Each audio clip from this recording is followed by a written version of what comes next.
So there were warning signs, and of course this administration just ignored them. Is that what we're to understand here? The argument is that I, a couple years ago, worked alongside my colleagues to pass into law something called the Civilian Protection Center. This is something that's at the Department of Defense, at the Pentagon, something that has personnel who are focused on this effort of ensuring protection of civilians, of reducing the risks that we see unfold here. The problem, though, is Secretary Hegseth decided to gut this office last year. According to reports from Politico, Secretary Pete Hegseth ignored military officials when he slashed offices that limit risk to civilians. The Defense Secretary's decision to cut offices that mitigate civilian harm now faces intense scrutiny as the Pentagon investigates a strike that killed hundreds, including Iranian school kids, which initial inquiries have linked to a strike from the United States. According to reporting on internal Pentagon deliberations, senior military officials warned Defense Secretary Hegseth not to dismantle specifically designed offices to reduce civilian casualties during military operations.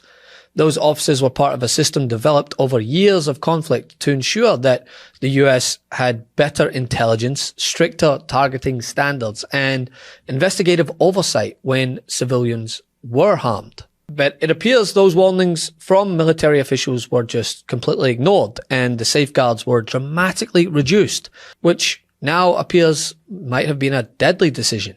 Though you actually talked to NBC News last night about that strike on the girls' school, and you said it was terrible. We made a mistake. I'm just so sorry that it happened. Why did you feel like it was important to say that? Because I think it's the truth. I mean, we're investigating, but I'm not going to hide behind that. I think it was a terrible, terrible mistake. The investigation may prove me wrong. I hope so. The kids are still dead, but I think it was a horrible, horrible mistake. I wish it hadn't happened. I'm sorry it happened.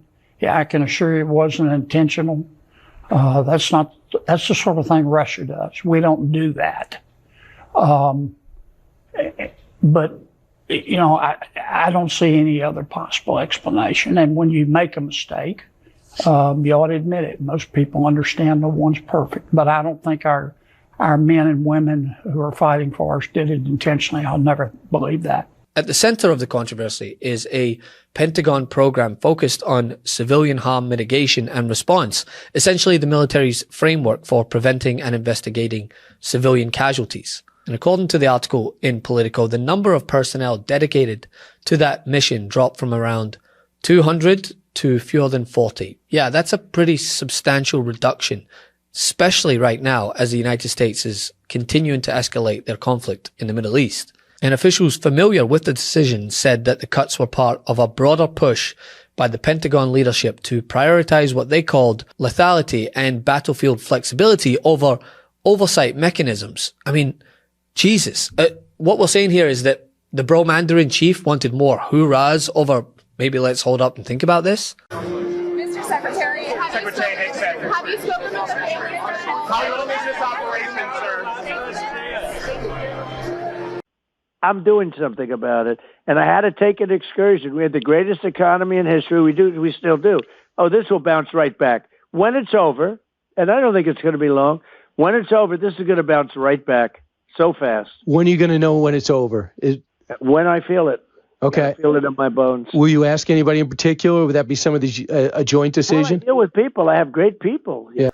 Countless military leaders have also warned that removing those safeguards would increase the risk of mistakes. And those warnings were not theoretical either. They were based on 2 decades of experience in Iraq and Afghanistan, where intelligence failures and rushed targeting decisions repeatedly led to civilian casualties. And now the Pentagon is currently investigating a devastating strike in Iran that hit a school and killed hundreds, including school children. According to the preliminary evidence, it suggests that the strike may have been carried out with a Tomahawk cruise missile, and investigators are examining whether outdated intelligence or misidentified targets played a role. I mean, you could not make this up. So, in other words, the exact scenario that military planners had warned about with these cuts may have just came to fruition. Gentleman's recognized. Mr. Speaker, Nobody is defending the Ayatollah. There is no love lost for a brutal government that sponsors terror and murders their people. Iran has been doing this for decades. Everybody knows that. And so my question is this: why wasn't Donald Trump in favor of regime change until this weekend? Why did he campaign on swearing he would never send American kids to fight and die in the Middle East? Republicans can't answer because they were against war with Iran until exactly the second Donald Trump decided to go to war. And now they're all running around sounding like neocon lunatics. America can't take this level of gaslighting. I went to the classified briefing. There was no imminent threat. I guess unless Republicans want to redefine the word imminent to mean stretching back 47 years. This whole thing is just so transparently built on lies. Republicans went from imminent threat to regime change to nukes back to imminent threat in the last 24 hours. I'll tell you what this is, Mr. Speaker. This is Iraq 2.0. I still remember the lies about WMDs. I voted against that war too. At least George Bush had the decency to lie to people's face. And by the way, no congressional vote can legitimize this because there was no imminent threat. There was no UN Security Council resolution. So this war is illegal no matter what you want to call it. And it's not Donald Trump's kids that will have to go fight and die for their draft-dodging dad. It's not the children of the billionaire Epstein class. It's working-class kids who are going to put their lives on the line. Shame on Republicans. I'm sick of this BS. We're spending billions of dollars a day on a war, and we can't even get Republicans to join us to expand health care in America. How the hell is this America first? You guys broke your top campaign promise. Good luck with that. I hope the defense contractor money was worth it. Shame on you all. The mask is off. You're all just a bunch of Your time's expired. And this revelation also fits into a broader pattern emerging from reporting on the administration's handling of the entire conflict. According to Washington insiders, military leaders have already expressed caution about escalation with Iran. They warned about regional instability, disruptions to global shipping routes, and the risk of civilian casualties in densely populated areas. But it appears again and again those warnings take a back seat to a more aggressive strategy driven by this administration. And when they're pressed for answers, the Trump administration just provide a plethora of reasons contradicting each other, ever evolving, to the point that Fox News can't even help them spin it. It's definitely not going to plan if Iran is now exporting more oil than they were before the war, after sending it over to China, which was supposed to be one of our targets here, that we would actually hurt the Chinese. They end up to be doing just fine from this. The way that the war is being discussed, I'm glad that you actually use that term, but listening to Trump say it's a little excursion, actually it's a war, and this turned out to be easier than we thought, feels very akin to that mission accomplished banner, which what you're saying, Jesse, is basically backing it up. There are massive military accomplishments, especially when it comes to downing the big Iranian vessels in particular. Some of those smaller boats are still giving us trouble. Cutting down on the number of missiles that they're firing, also incredibly important. But we haven't been able to stop their production, and we haven't been able to stop the drones. So the Ukrainians are helping us do that, even though they came to us in August of last year. They had a PowerPoint presentation saying, we've got the right tech to sell you that'll actually help you if you get into a conflict like this. And we just said, no, moving on. We're not going to do anything with that. And now we need them, especially because the Russians are helping the Iranians, even though Donald Trump and Steve Witkoff, gave Putin a call and said, stop doing that. The goalposts have shifted further than a football field. Take this segment involving Bret Baier and Fox's chief national security correspondent, Jennifer Griffin, where she publicly pushed back against the Trump administration's claims that the missile strike was Iran's fault, before then Trump changed his mind and said, well, he doesn't actually know the full details of the strike.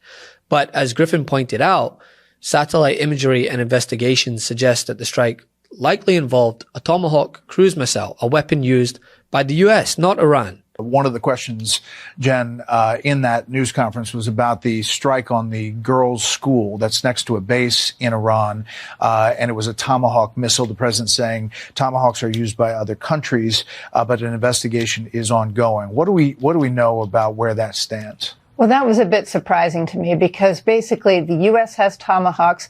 Tomahawks have to be fired from either submarines or from warships.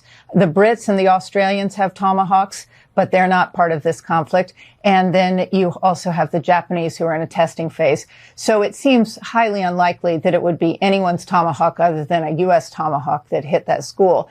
And I think the president knows that. He just knows that this is certainly a mistake, a big mistake, and it's being investigated, but he's trying to sort of muddy the waters by talking about the Tomahawks. Yeah, they were saying that they didn't believe it was theirs, or they believed that Iran misfired something. Are we sure that it was a Tomahawk that hit that school? There's no evidence that the Iranians fired anything at this school. If you look at the satellite imageries, and there have been a lot of investigations from the air, from these satellite photos, showing the impact and showing the likelihood that it was a Tomahawk. I mean, let's round all this out, right? You have military officials warning the U.S. that cutting oversight could increase civilian casualties. And then you have political leadership pushing forward anyway, only for something like this to happen.